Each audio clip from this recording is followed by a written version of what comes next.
What's up, and welcome to another edition of the Morning Lifter podcast, hosted by two smart men who love dumbbells, covering all things strength and leadership. This is episode 5. Shawn, what is up? How are you, Bryce? I'm living the dream, pal. How are you? Happy Sunday. Yes, happy Sunday. How was the workout this morning? My workout was good. Yeah, I mean, there was continuation of a lot of the same stuff, but it's a little bit modified because I had that severe strain on my trap, and I've been a little bit more careful. As you age, these things happen. But taking a week off really helped. But it was nice last week to get back into it. That was my first full week back since taking the previous week off. And I'm just trying to, anything that I do with shoulders right now, it's controlled, much more controlled, but it was good. Felt good today. Yeah, that's not bad. That's good.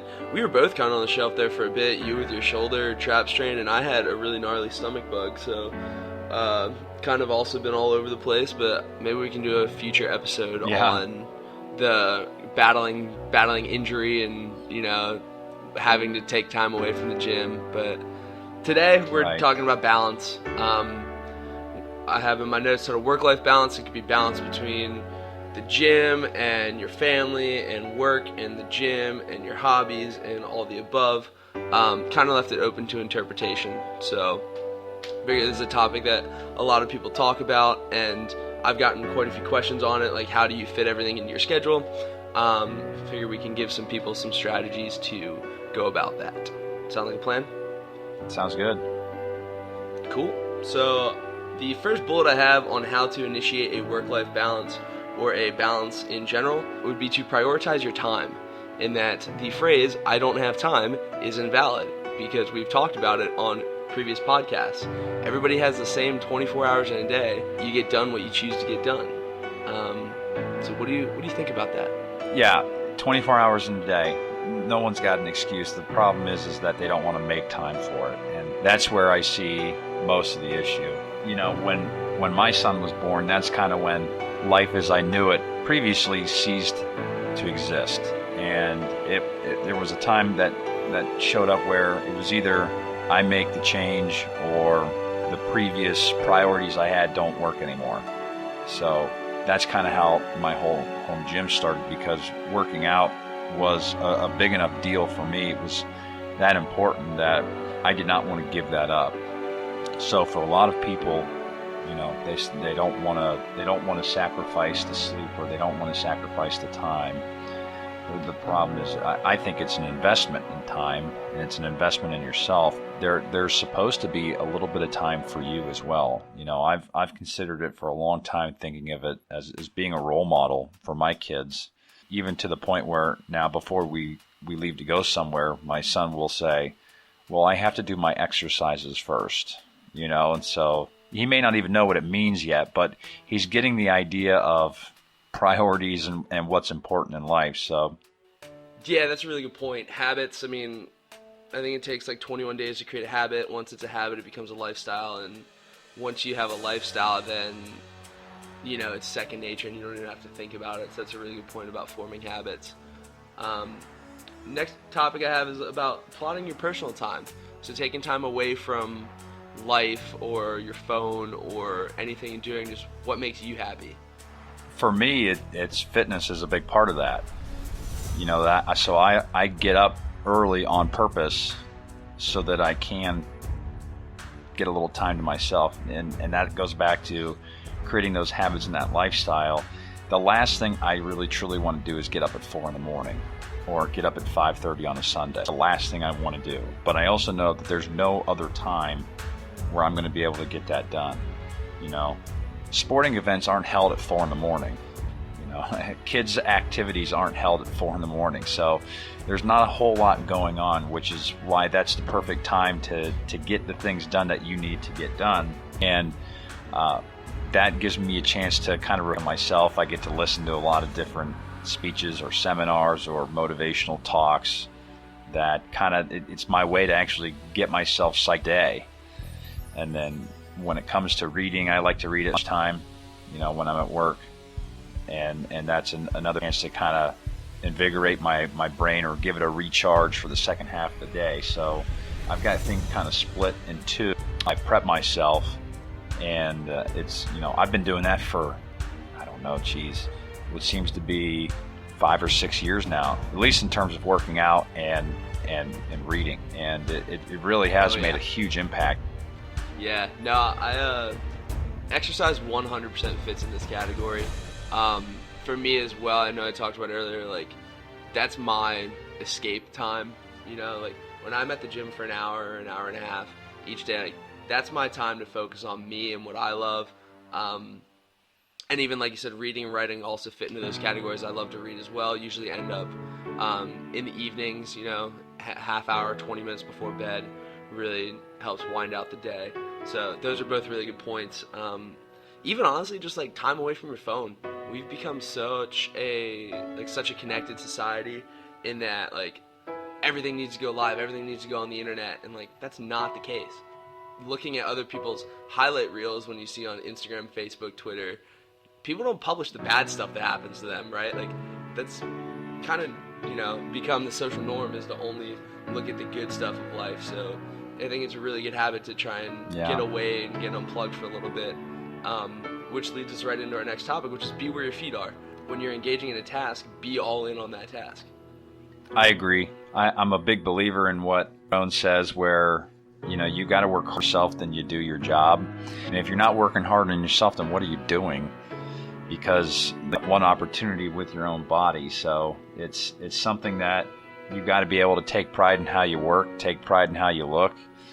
And I would always, we're putting ourselves first in other areas, or at least we should be, but you should also be putting yourself first with respect to, what are you doing in the working world? So how are you adding value? But at the same time, it's difficult because for some people they may say, well, their work is their life. But I would say make sure that what contribution are you making? If you're not adding value, it's got to be something. Then if you're not adding value, then I think you've got to look somewhere else. I'm currently reading a book right now by Gene Kranz called Failure is Not an Option. So in times with NASA, leading up to Apollo 11 and Apollo 13, and those people in mission control were all in on what they were doing because they all knew they had to beat the Russians. They all knew they were behind, but they also all knew they were doing something that was incredibly, incredibly rare and world-changing. Not just life-changing, but world-changing. Yeah, I really like that. Going back to what you said about, like, people who, their work is their life. Nobody ever wished they worked more when they're about to die. You never hear someone's last dying regret being, oh, I wish I spent more time at the office. I think that's so important. The work-life balance is you got to be able to find something outside of your own work. And some people, they hate their job already, and so they might feel like they're stuck, or working through other situations, whatever the case may be. So, well, how do you get past that? Well, if there's something outside of that work that you can get behind on with a passion, then if that's fitness, if it's painting, if it's poetry, or whatever it is, there needs to be some outlet. Because if there's no outlet with what you do currently, that's all you're ever going to focus on, ever.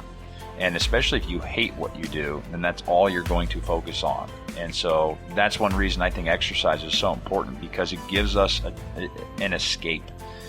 It gives you an opportunity to kind of move away and put everything else behind you, and nothing else but matters but you and what you're focused on and your goals. And I think that is why it's so important to work out or find some type of a hobby that you can get behind to kind of put yourself in your own little world.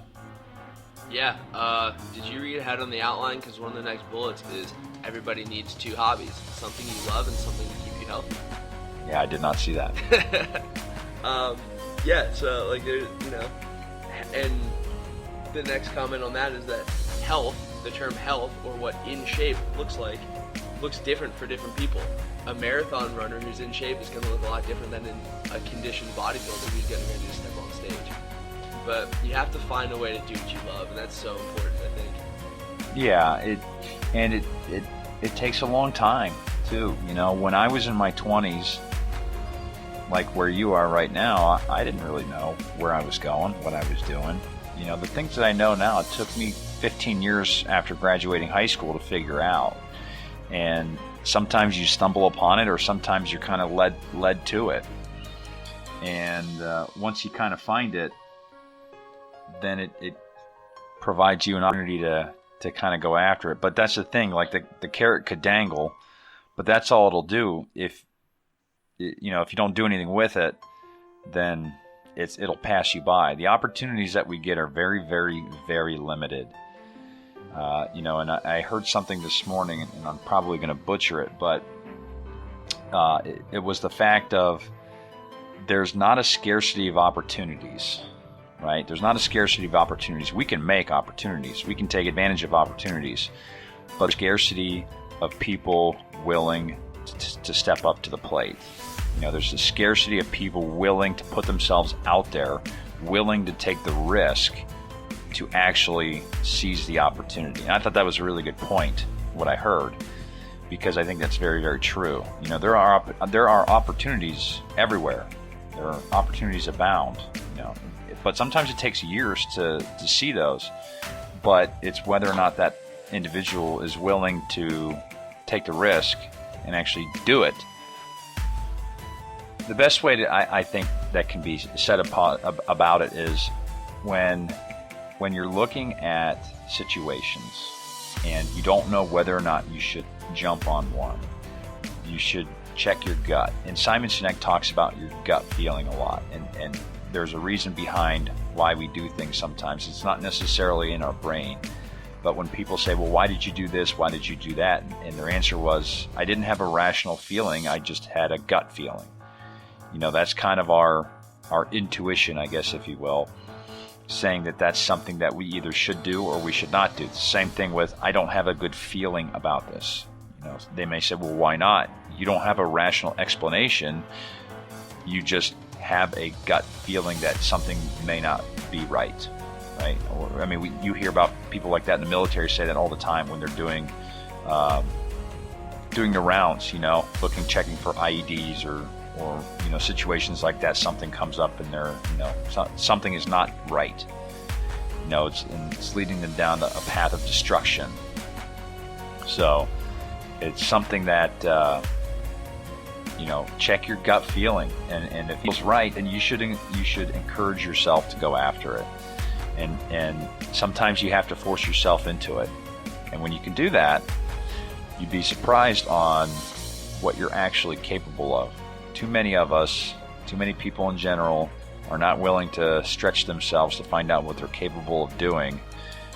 We're too busy to hear what society has to tell us rather than us tuning out all the noise. You know, if you listen to the news, you'd think the world had ended 50 years ago. But when you tune out all the extracurricular, nothing else matters. You know, you don't need to fix the economy. You just need to fix yourself.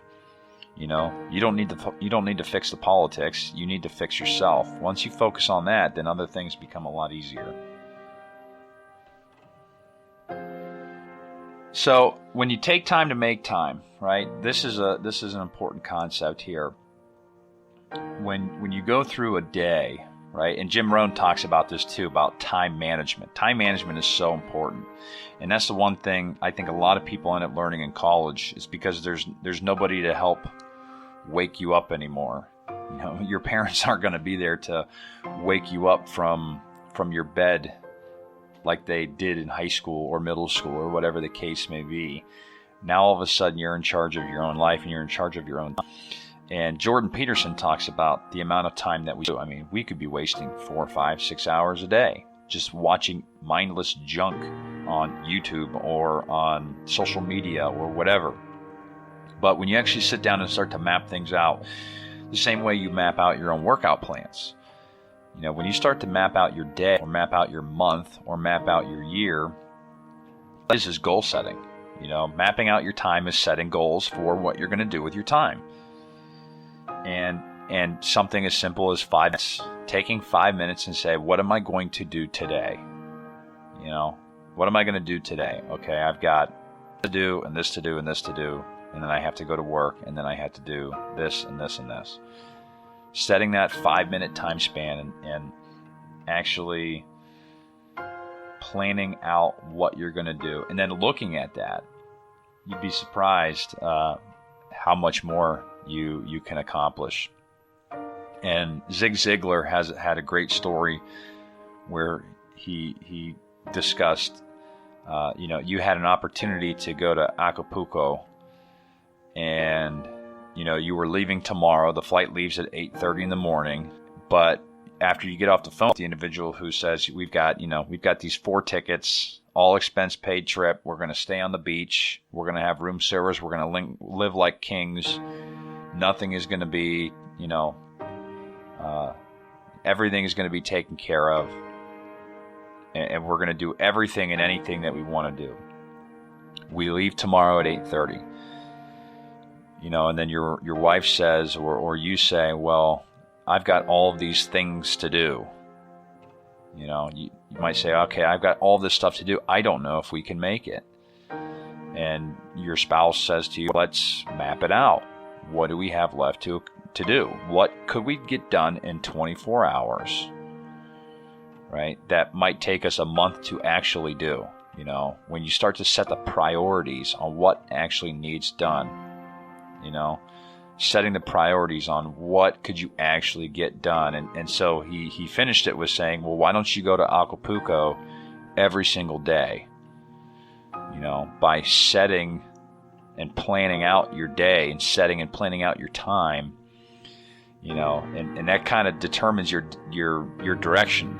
So going back to what Jim Rohn has to say, you can't have a good day until you actually plan it. You can't have a good week until you actually plan it.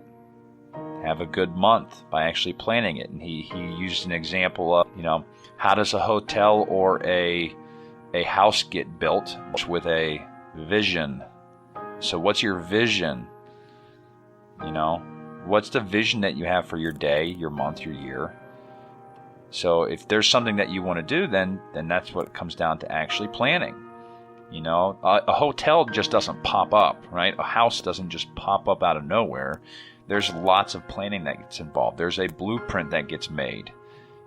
That's all developed through lots and lots and lots of planning. And when you do that, all of a sudden everything else is a lot easier because now you're following that blueprint. Okay, well I'm supposed to work out tomorrow. All right, so I'm going to set my alarm and I'm going to get up an hour earlier. And when you set yourself up for success, something as simple as laying your clothes out the night before or setting the shoes right next to your bed so that you don't have an excuse to say, oh, well, I couldn't find my shoes today, so I'm just going to lay in bed. Hold yourself accountable and say, okay, well, I'm going to work out tomorrow, so I'm going to get my clothes laid out and I'm going to put my shoes right next to my bed. So as soon as I get up, I can throw my clothes on and I can get rolling. And that's something that I actually do. I mean, to this day, and I've been doing that for 10 years now. I lay out my clothes every night before bed because then I'm not searching around for something to wear. I already know what I'm wearing. It takes no thought then. You just get up, put it on, and go. Yeah, I like everything you just had to say. Was not expecting that Acapulco curveball at the end, but that was cool. The 24 hours, like each day is a trip to Acapulco. That was nice. I haven't heard that before. That was really good. The last thing I have here is just maintain an open line of communication with your spouses or family. Just be honest about what you need. If there's anything I learned in the last year or so, it's like I really come to find like what I need to set myself up for success, and you're just communicating those needs with your loved ones. I feel like you can probably touch on this with your home gym and the investment that you made with your wife. with your two kids Yeah, and I mean, everything. that was a joint decision that was made. After my son was born, I had said, well, that's something I want to continue to do. Working out, fitness, it's extraordinarily important to me. And so how do I get, the best of both worlds? And that was, okay, well, if I want to be here and be able to help take care of the kids, because, I mean, let's be honest, society has changed, and you'll find this out eventually one day, Bryce. But dads and fathers in general, men have there was, it's not as much anymore, but there's still a stigma of, well, the wife is supposed to take care of all the kid stuff. The men shouldn't be dealing with it. Well, that's not really the case anymore. Fathers want to be involved, and fathers are now expected to be involved in their kids' lives. And they're taking on more of that nurturing role as well, because there's a lot of people who are dual income earners. There's not just one person staying at home with the kids all the time anymore. There's a lot of people who are dual household workers. Me and my wife we are dual income earners. So that means that we have to share the responsibilities of the kids too. And so we trade off every night on who watches who, and we put alternating kids to bed every night, and so we share some of those responsibilities. And every time I go downstairs in the morning, it can be difficult. Trying to deadlift 400 pounds and not make a sound is very, very difficult. And that's one reason there's one reason I don't have a platform right now. One is because I just haven't gotten around to getting one, but also because I don't slam weights. Like, I can't. I slam weights and then the kids wake up at 4:30 in the morning, and then my workout is over. And then I have to go upstairs and try to put them back to bed. And so for me, I'm very conscientious about, what I have to do. But it's something that, there is an open line of communication, like you said, and saying, okay, well, what's the purpose of this? Well, it's not only to help you, but it's to help the family. It's to help the kids. So when they get older, they know they don't have to go anywhere. Why go to the gym when you got one in your basement? And it gives you an opportunity to actually help teach your kids the proper form, proper way to do things, and it's a bonding experience. As they get older, I fully expect them, to be working out with me, or I will be helping them, at some point in time.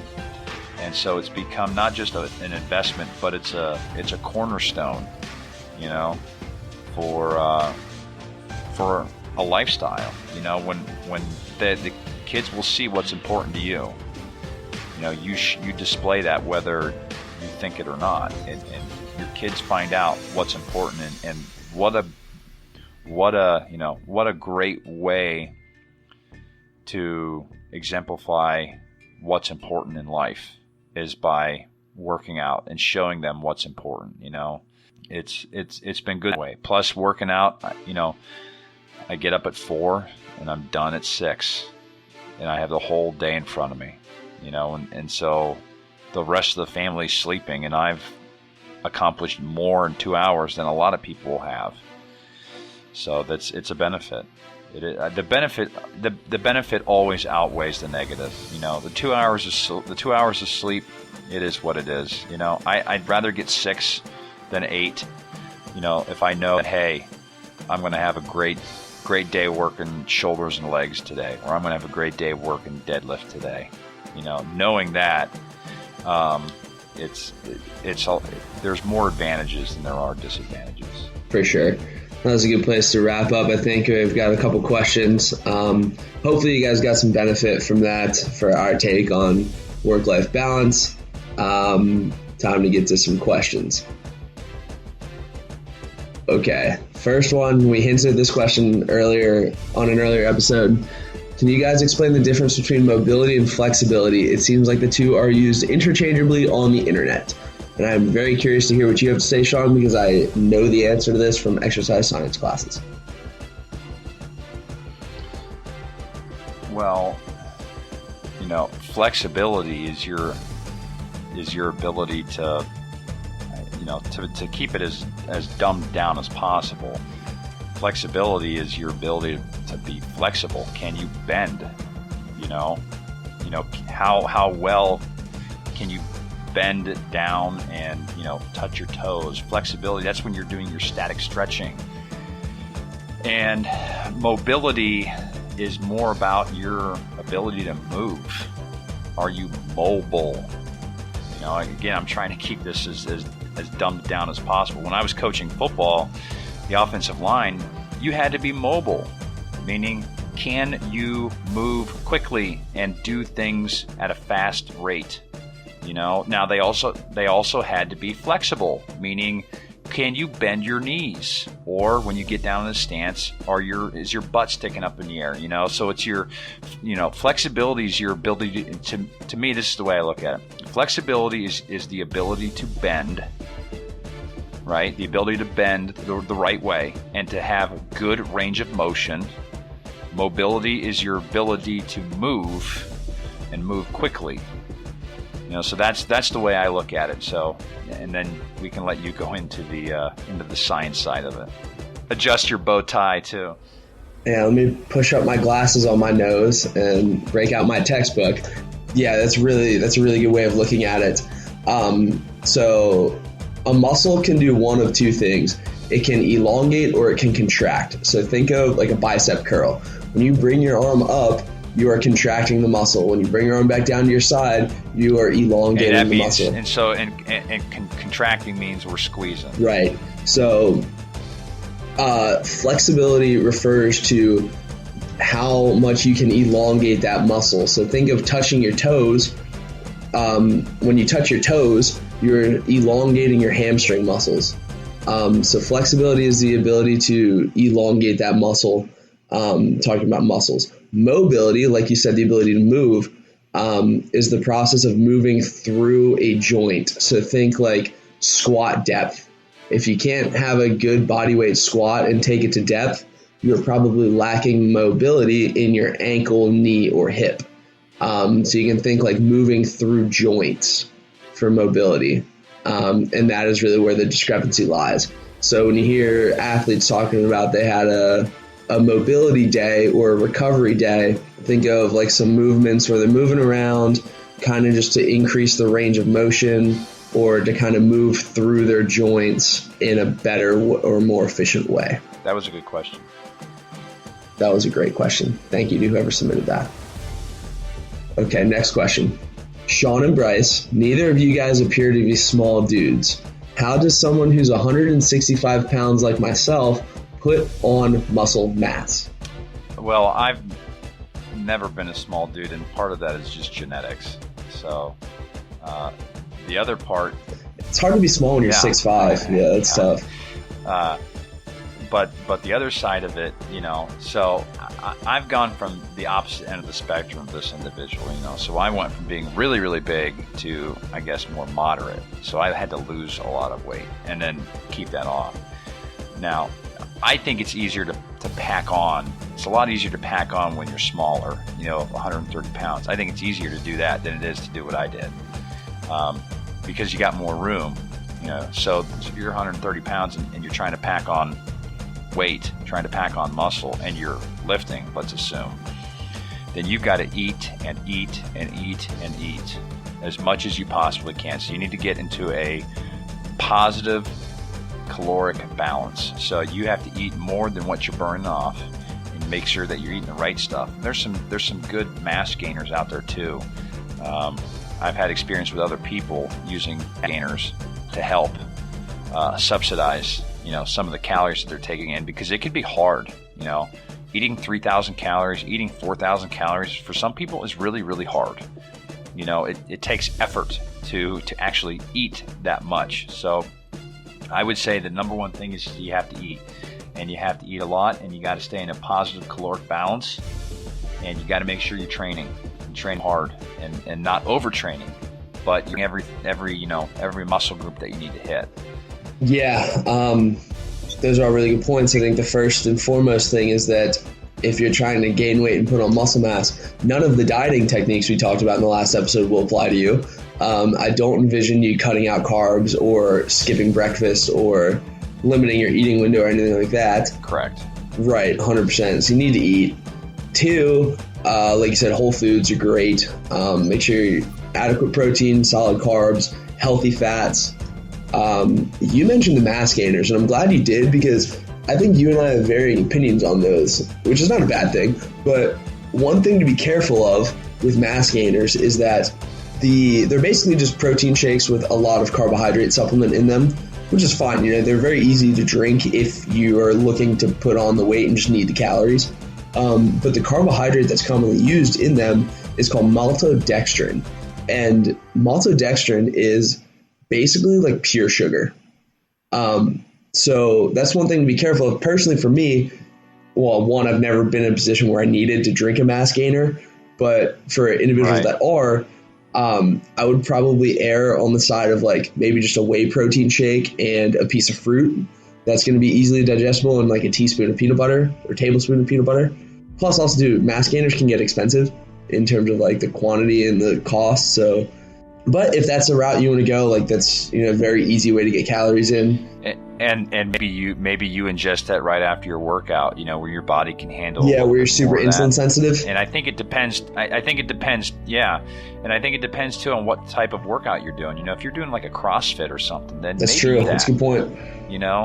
And if you're not, if you're just going to the gym and just working out, right, and you're getting a decent sweat, maybe you don't need that. But it's something that I think we had mentioned before. Your body's a laboratory. Yeah, test it out. Try it out. If you're not seeing it work, move on to something else. But you got to give it enough time. Give it at least a month before you decide to move on and track the progress. See what's going on. Absolutely. Yeah, that was another good question. Hit us up if you need anything else. We're here for you. Last question. Well, 2 more technically, but last question. I want to tone up. Should I do low weight, high rep, or high weight, low rep, or a combination of the two? I think we actually had this question on like the first episode. It sounds familiar. Yeah. I mean, so toning up. To me, I look at that as muscle size or muscle definition, right? And so that could be a couple of things. I think you can get muscle definition from high reps. When you start going to muscle endurance, you can get muscle definition there. If you're looking for size and you want to do hypertrophy, right? So that would be 8 to 12 reps. If you're looking for strength, it's 5 and under. So if you're looking to tone, I would keep it most likely in that 8 to 12. Your core lifts, the bench, the squats, things like that, stay in that 8 to 12 range, and then do all of your accessories. I would say you can do your accessories a little bit higher, 15 plus reps if they can handle it.